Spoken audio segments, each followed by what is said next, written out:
السلام علیکم ورحمۃ اللہ وبرکاتہ. It's me Aiza Umar. I hope you all are well انشاءاللہ. آج بات کریں گے آیت نمبر 14 کے بارے میں. وَإِذَا لَقُوا الَّذِينَ آمَنُوا، جب وہ ایمان والوں سے ملاقات کرتے ہیں، ان سے ملتے ہیں، قَالُوا آمَنَّا، تو کہتے ہیں ہم بھی ایمان لے کے آئے ہیں. وَإِذَا خَلَوْا إِلَىٰ شَيَاطِينِهِمْ، اور جب وہ اپنے سرداروں کے پاس یا اپنے شیطانوں کے پاس تنہا ہوتے ہیں، ان سے تنہائی میں ملتے ہیں، قالوا، تو کہتے ہیں انا معکم، بے شک ہم تمہارے ساتھ ہیں، انما نحن مستہزئون، بے شک ہم تو مذاق کرنے والے ہیں. اہل مکہ کے جو منافقین تھے، ایمان والوں کے ساتھ وہ ایمان والے ہوتے تھے، اور اپنے جیسوں کے پاس جا کے وہ ان جیسے ہی ہو جاتے تھے. جیسے کہ پچھلی آیات میں یہی ساری چیزیں بتائی جا رہی ہیں، اور ادھر بھی انہی کو مزید ایکسپوز کیا جا رہا ہے کہ وہ کس طرح سے صحابہ کے ساتھ منافقت کرتے تھے، ایمان والوں کے ساتھ منافقت کرتے تھے. بعد میں اپنے لوگوں کے پاس جا کے کہتے تھے ہم تو ان کا مذاق اڑا کے آتے ہیں کہ ہم تمہارے ساتھ ہیں، لیکن ہم حقیقت میں ہیں تمہارے ساتھ، ان کے ساتھ نہیں ہیں. ہم تو ان کا مذاق اڑانے کے لیے جاتے ہیں، ان کی محفلوں میں جاتے ہیں، ان کی مجلسوں میں جاتے ہیں، جا کے وہاں بیٹھتے ہیں، اسلام کو سنتے ہیں، اور بعد میں سارے اسلام کے جو احکامات ہوتے تھے ان کا آ کے اپنے شیطانوں کے پاس یا اپنے سرداروں کے پاس مذاق اڑاتے تھے. مل بیٹھ کے صحابہ کا، نبی کریم صلی اللہ علیہ وسلم کا مذاق بنایا کرتے تھے. اور اب اس آیت کو ہم اپنے اوپر اپلائی کرتے ہیں کہ ہم کس طرح کے لوگ ہیں. جب بھی ہمیں کوئی دینی محفل میں یا دینی مجلس میں بلاتا ہے، بعض اوقات ہم چلے جاتے ہیں، ٹھیک ہے، اور جتنی دیر ہم ادھر بیٹھے رہتے ہیں ہم پہ بڑا زیادہ تقویٰ کا نا ٹرک اوور لوڈڈ ہو جاتا ہے. ہم لوگ سنتے ہیں احکامات کو، اور جب تک اس محفل میں رہتے ہیں ہم سمجھتے ہیں کہ اب نہ ہم ایمان لے آئیں، اب ہم پکے پکے نہ مومن بنیں گے، ہم بہت زیادہ نمازیں پڑھیں گے، ہم اب روزہ رکھا کریں گے، ہم اب لوگوں کے ساتھ اچھا سلوک کیا کریں گے. جیسے ہی وہاں سے اٹھ کے واپس جاتے ہیں ساری چیزیں بھول جاتے ہیں. یعنی جتنی دیر ان لوگوں کے ساتھ بیٹھے بہت اچھا فیل کیا.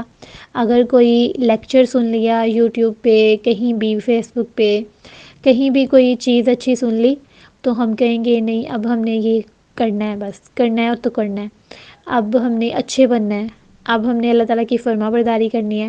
اور جیسے ہی واپس جا کے اپنی دوستوں سے ملتے ہیں انہی کے رنگ میں واپس رنگ جاتے ہیں. یعنی اثر کتنی دیر رہتا ہے؟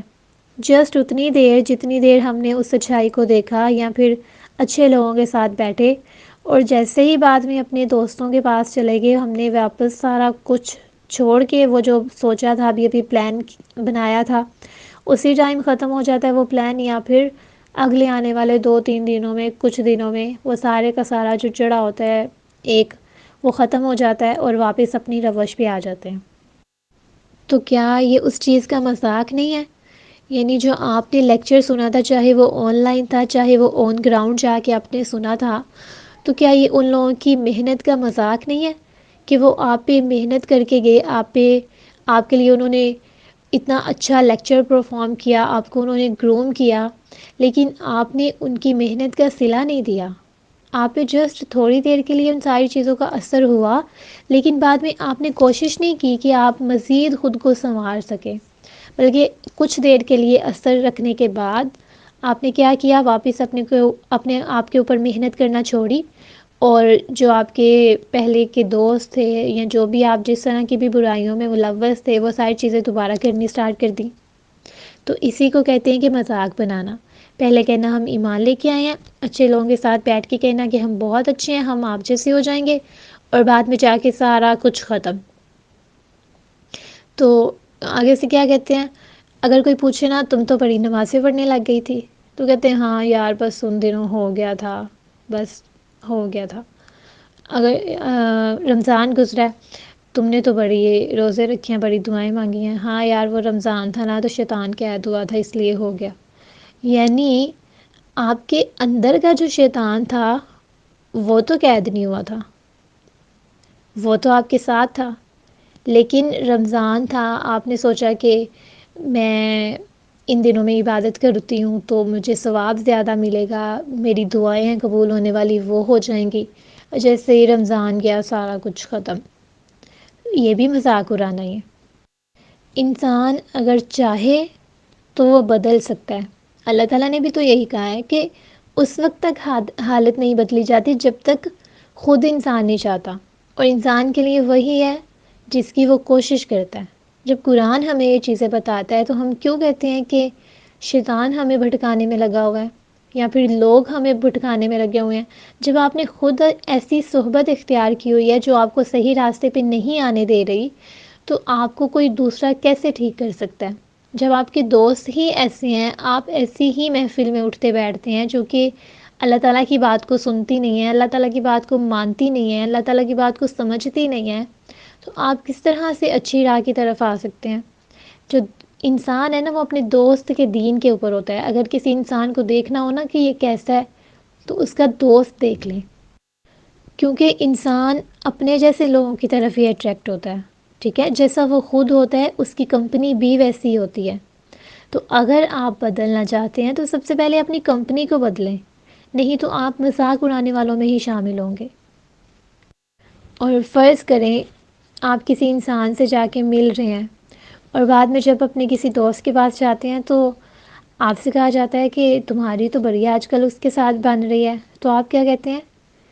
نہیں، کام ہے مجھے اس سے، کام نکلوانا ہے میں نے اس سے، اس لیے اس کے پاس جا کے مل رہا ہوں، اس کے ساتھ اچھا بیہیویئر کر رہا ہوں، جیسے ہی میرا کام نکلے گا سارا کچھ ختم، تم دیکھنا میں کیا کرتی ہوں اس کے ساتھ۔